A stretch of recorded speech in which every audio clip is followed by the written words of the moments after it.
You're welcome back.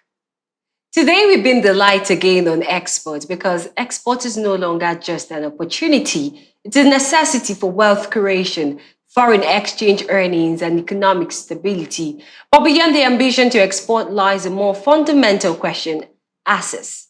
Access to the right market, access to the right buyers, and access to the knowledge required to compete globally. For many Nigerian businesses, especially in the Southeast, the challenge is not just producing goods, but understanding what the world actually needs and how to position those products competitively in international markets. So the question becomes, what can Nigeria realistically export at scale? And not just Nigeria, we're looking at the Southeast. Which products have strong global demand, and how can businesses move from local production to global competitiveness? To help us with insights on the right market and international market, specifically, I am joined by Mr. Tony Odukwe, Business Development Consultant, MD Export Chamber of International Trade and Investment.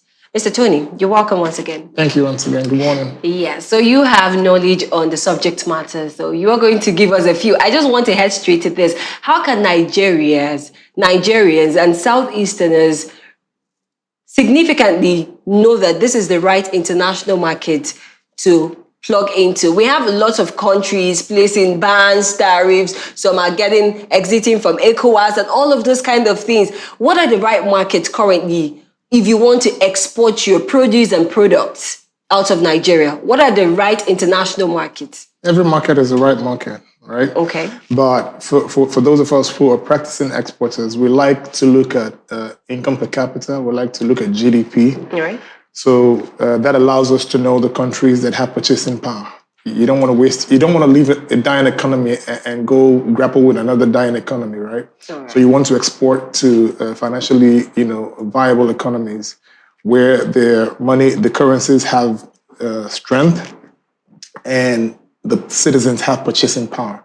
So that is to say that when you supply to the export buyer there, the export buyer has the ability to distribute what he's bought from you or put it to good use, and the end product is actually sold in their local market, and then they come back to buy some more, right? Okay. So those are the right markets. And so all of Europe is good, all of America is good, Africa is good, what we call the AFTA, African Continental Free Trade Area, is a good market, but Africa is a little dicey. Logistics is a problem within Africa. Okay. And even though we are on the same continent, we found that exporting to America and Europe, even Asia, is a lot easier than, neighboring countries. Yes, shipping to neighboring countries because of logistical issues. And of course, international discrimination against Africa, right? So all of the economies that are doing well, like I said, look at income per capita, look at GNI, gross national income, look at GDP.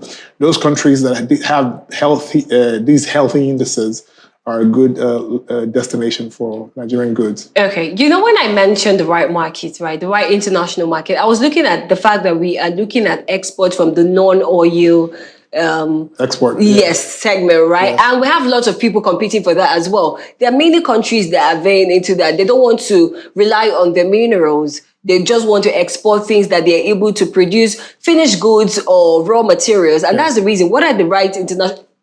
Okay, should we go with the fact that all markets are still good at the end of the day? No, all markets are still good. But like I said, every commodity that you export has the major buyers, right?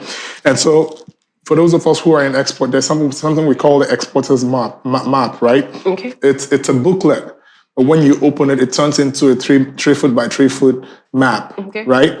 That shows you every country in the world and what they buy.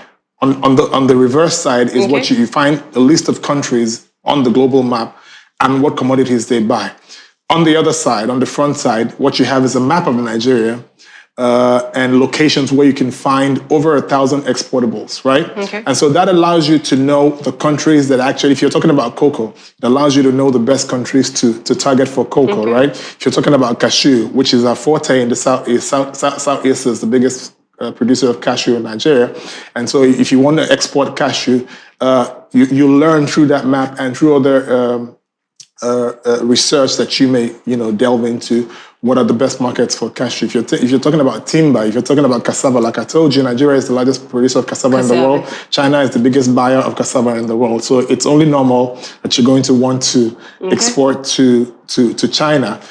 If you're talking about a whole lot of other products, if you're talking about leather, Italy is a good destination for Nigerian leather. And I'm sure you probably don't know, some of these designer bags that you see around the world, the Gucci's and the Hermes and all of that, the leather actually originated from Nigeria, right? That's the truth. So they come to northern Nigeria, they take our leather, they go finish them up, and they put a made in France and made in Italy on it. And nobody talks about traceability. Where did this leather come from? It actually came from Nigeria. I was really going to talk about, when are we going to transition from just selling our raw materials to the value-driven part of this, having to, sell for years the finished goods. But let's look at the But I still wanted to say something about the market. Yes. So in export, when we talk about access to market, what we're talking about is how you can even get people to know that you're exporting. Okay. Right? Because you're an exporter, right? You have commodities. Nigeria has some of the best commodities, for any exporter anywhere in the world. But the question is, how do people out there know that you're an exporter? And so that's what we're talking about when we say access to international market. Okay. What can you do to get your business, gain your business some visibility? So that somewhere a company in America who's looking for sesame seeds will know that you here in Enugu or anywhere in Nigeria is actually selling sesame seeds. And so it's important to understand that it's something you have to go through mentorship. There are a number of ways to do that, going through trade shows. But those are when we started export, those were the ways. You have to go to trade shows. You go to Düsseldorf for different kind of shows. You go to China. You go to Canton Fair in China. You go to Germany, different fairs. And that's how you go to tell the world that I'm here and my company exists and this is what I do. But it's become expensive because now tickets are expensive. You have to pay your hotel. You have to, pay your flight and all of that. So today we advocate that people go the digital way. That's a faster way and a lot cheaper, social and digital marketing, right? That's another way. And the other way is, of course, to talk to different chambers of commerce around the world. So these are some of the ways that you can gain access to the international market and become an exporter effectively. Okay, so let's talk about the exportables now. Based on current global demand trends, which products from the Southeast have the strongest export potential today? But before you answer that question, I was listening to Noye Eyeni, that is the director of and she said something about, she listed the product or produce rather that really makes the mark for last year, really got maybe 5 of them. Cashew was there, sesame seed was also there. We have cassava was there as well. And I was like, okay, for the Southeast, right? Okay, cassava. Yes, well, okay. Was cassava? Cocoa was actually the highest. Cocoa was for Nigeria, or you're talking about for Nigeria? Yes. Cocoa. So I was really looking amongst the top 3. Cassava was really not there, or was it? No, it has to be. I mean, if you're supplying cassava to China, there's no way you're not making a lot of profit from China. Yes, most likely top 5. Yes. Okay, so what products from the Southeast have the strongest export potential today? Well, with the exception of oil, which is on the almost on the exclusive list, if not, oil. We are looking at non-export. Okay. Yeah, but anyway, we're talking about non-oil export, right? Yeah, cashew has to be there, number 1. If you're talking about, do we have that in abundance here in the Southeast? Yes, I mean, even though the plantations are old, they're 40, 50 years old, planted by the late M.I. Okpara. And that's what we're still relying on? That's right. And that's a crazy thing. This dependence on oil did us a lot of bad.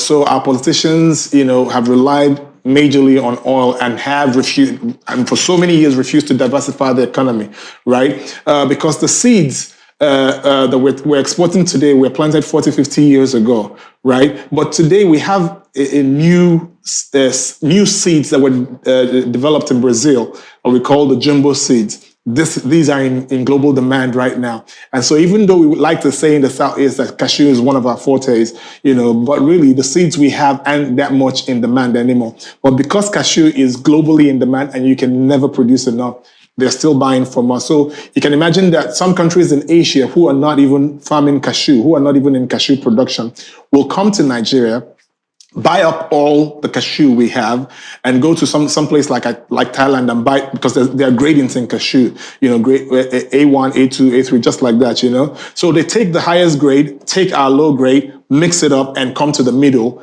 and then ship that all over the world. So they're making in countries in Asia, making in a lot more profit than Nigeria, that's actually a cashew producing nation. And we never have enough cashew around here. It's always expensive. No, yeah, that's right. And that's the reason. It's a dynamics in economics. Demand and supply is the dynamics of demand and supply. When there is high demand and low supply, prices go up. But when there is high supply and demand is lower, prices crash, right? So we need to set up more cashew plantations. And if government isn't doing it, why can't individuals go into cashew plantation? Yes, it will take a couple of 5-6 years to mature, but when it does, you're going to reap the benefits the next 100 years. Your children and grandchildren will, reap the benefits. So my problem is that we like to talk about export.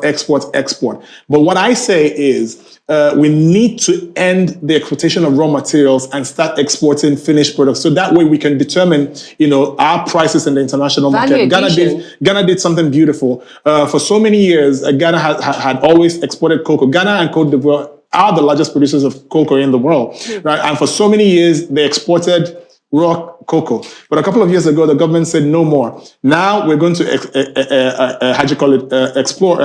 process 70%.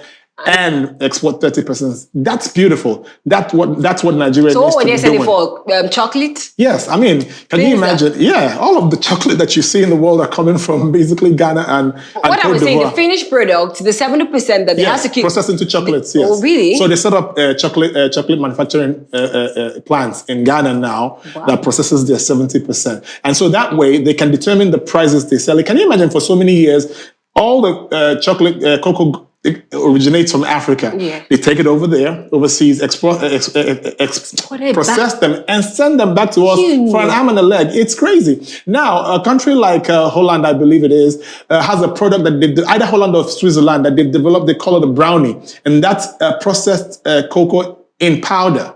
All you need to do is pick it up and put it in the machine and gives you chocolate on the other end. And they've made trillions of dollars from this product that originated from Africa. And yet the cocoa farmers are actually going hungry in Africa. So it's a problem with our government, right? But there's something I want to talk about. Apart from saying that we need to stop the exportation of raw materials and start exporting finished product. Yes. You can also export your business. And that's what I'm talking about now. That's the message I'm preaching to Nigerians now. Now, apart from commodity, solid minerals, textile, petroleum, you can take your business that is running in Nigeria right now and ship it to the UK, ship it to Russia, ship it to America, and sell the same commodities that you're selling here right now in these foreign countries and make a lot more. So if that business that you have in Nigeria right now selling some kind of commodity is making you, say, 20 million, right? When you ship it overseas to a booming economy, it could give you 100 million annually just by taking that business from a dying economy and moving it to, a global economy somewhere that is financially viable. So what I'm saying is that export is beautiful. Export is a game changer. It's a gold mine. There's a lot of money to be made. It's just that Southeasterners don't know anything about export. So I'm asking our Igbo brothers and sisters who are constantly draining this economy by importing from China and helping China, Cambodia, and all of these Asian countries develop their countries and scale their industries. Let's look at what we can do locally. Go into manufacturing. That way you control the prices you sell on the global market. Okay. But not just that. Take your business and open a branch somewhere in Europe, a branch somewhere in Asia, a branch somewhere in America. You give yourself a chance to make a lot more. And like I said the last time, the Nigerian customer is the worst customer any business, would want to have right now because our spending power has gone down. So don't worry about the Nigerian customer. Open a branch somewhere in an African country whose economy is doing well. East Africa is a good destination. Mm-hmm. Look at income per capita, look at GDP, look at gross national income.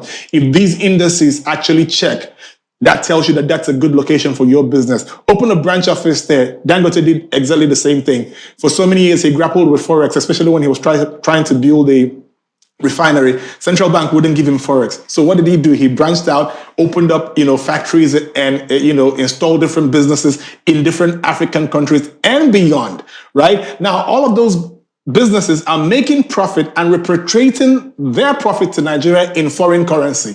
So his domiciliary account. So now he has enough money in forex in his domiciliary account with which he will run the Nigerian operation. So don't just depend on the Nigerian market anymore. Export your business to a foreign country somewhere, give that business a chance to earn forex so that you can actually survive. Yeah. Mr. Tony, you are a consultant in the export industry. Yes. I want specific products and produce. Should I say produce, any that people here in the South listening to you would say, okay, this is the next thing I am about to go. I'm going to really venture into. I'm going to export this. You mentioned cassava. You mentioned cashew. Yeah. You also mentioned the state of cashew currently, and it's not looking good. Well, what about other things? It's still profitable. It's still profitable. Honey is exportable. And you have a lot of... I'm talking about volume in the next... What will be the volume of cashew in the next 10 years? Well, cashew, already we know what our output will be based on what we've done in the past and the plantations we have. Okay. But we need to see more investment in the cashew industry. So I wouldn't have a figure to give you on that. Okay. But cassava is a good one. Target China and ship... China wants to buy everything we have in Nigeria. Okay, who wants to buy our palm oil? Palm oil is good. Okay. Palm oil is another gold mine. Go into palm oil. And like I said, finished product. The problem with raw materials is that some buyers will say process it. So that means you're going to need to buy equipment and a whole lot of other stuff to set it up. Go into what we call merchant exporting. Ship noodles to Kenya. It's already manufactured.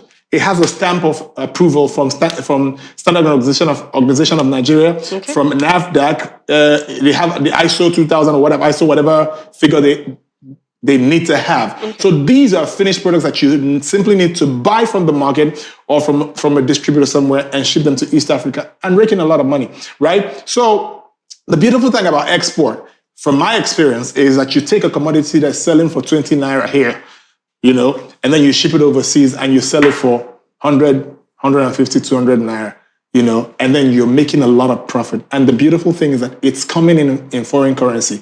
When the foreign currency hits your domiciliary account, you take it, you change it to naira, you have money everywhere, and then you buy some more and, repeat the same process. And that's how you make it in export. So cassava is good. Like I said, merchant exporting is good, finished products, you have even palm derivatives, not just the palm oil now, right? The PKO, the PK oil is another gold mine. The chaff, after you've extracted the PKO, is another gold mine. Yes, the chaff, So there are a lot of funny things that you call funny. Many countries in Asia, I learned that a lot of the brake pad manufacturing industry uses the chaff, to make the brake pads, right? So like I said, there is a list of 1,000, but I'm talking about what is available in the Southeast, because of course the West has cocoa, they have, timber, and then you come to solid mineral. Abakaliki, close to us here, has a whole lot of solid minerals: limestone, iron ore, tin ore, lead ore. I heard a story that the past governor of Abia State, Abakaliki, Ebonyi State, went to China and went to a factory, and they showed him a product, that was selling for $45,000 a container load, a truckload, and it was coming from his state, and he was marveled. He didn't even know, right? So how can our leaders actually promote export if they don't see the potential in export, right? So export is a gold mine. I've been preaching the export message in Nigeria the last 10 years,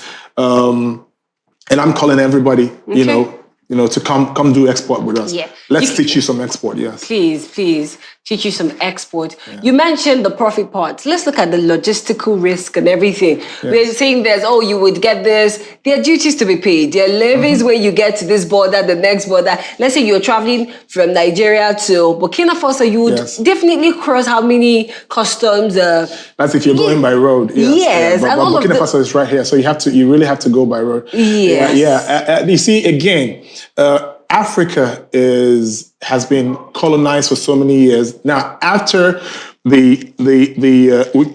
Africa gained independence, we moved over to the era of the, how do you call it now, indirect rule. So Africa is still under the fangs of the European colonialists, right? So they just wouldn't let us set up shipping routes, right?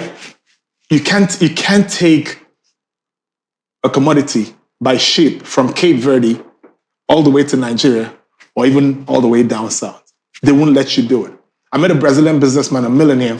I met him overseas, and we were discussing about this issues of logistics. And he said, "Oh, don't worry about it. We're trying to solve it." I'm like, "We've been through this over and over." But he said, "Yeah, we're going to solve it." So that he's setting up a shipping line that's going to go from Brazil all the way from Brazil to Spain, from Spain down to Senegal, from Senegal all the way to Nigeria and beyond. How many modes in sea? Well, usually it takes from here to China would take about 30 days. Okay. From here to Europe will take between 15 to 30 days as well.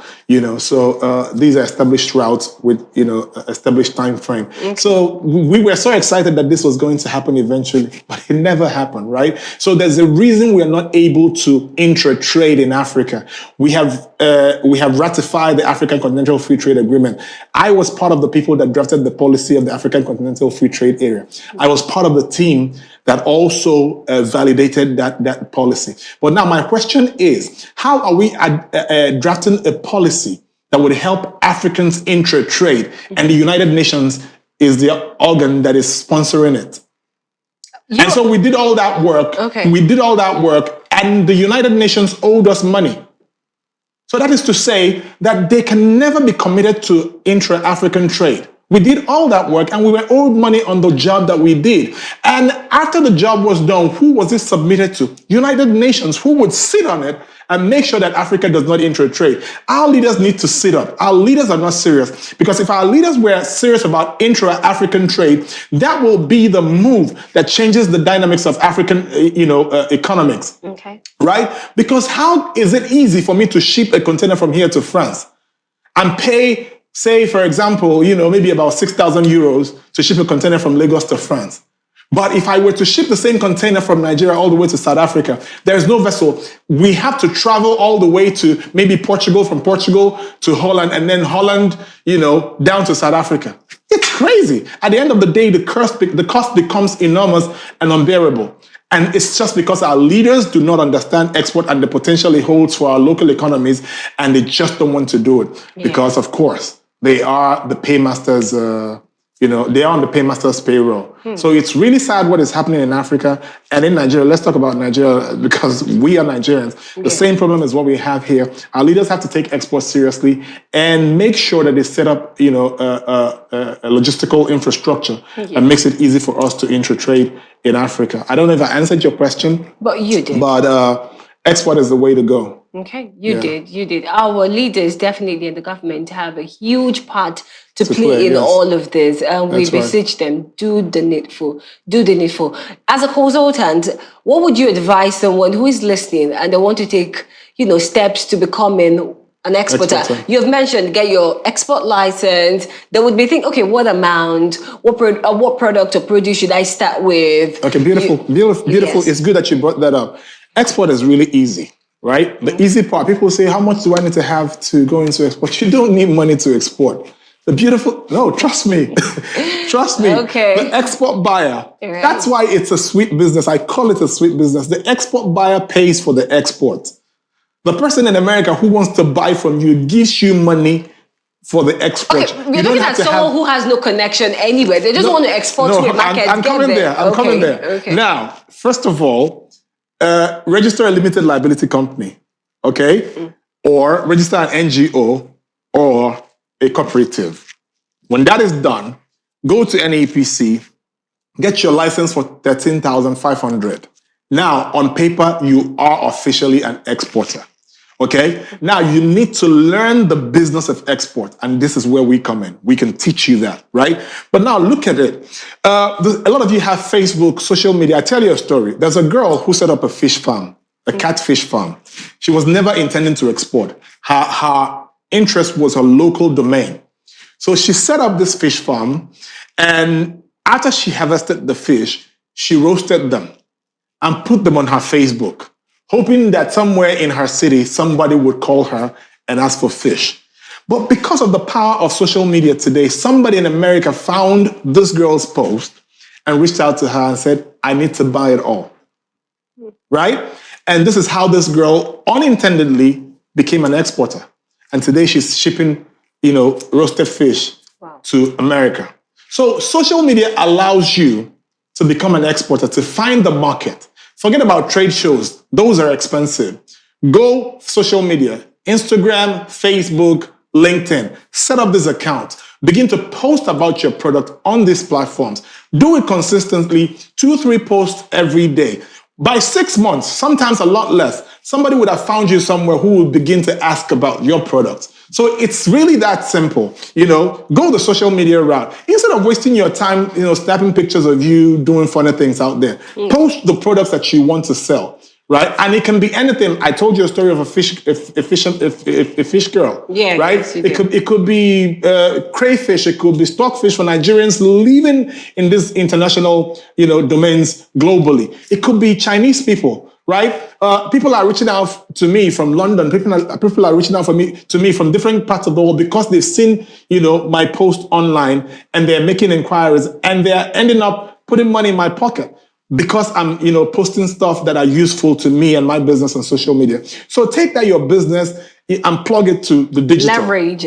Yeah, plug it to the digital. It doesn't matter what it is. You're sewing clothes.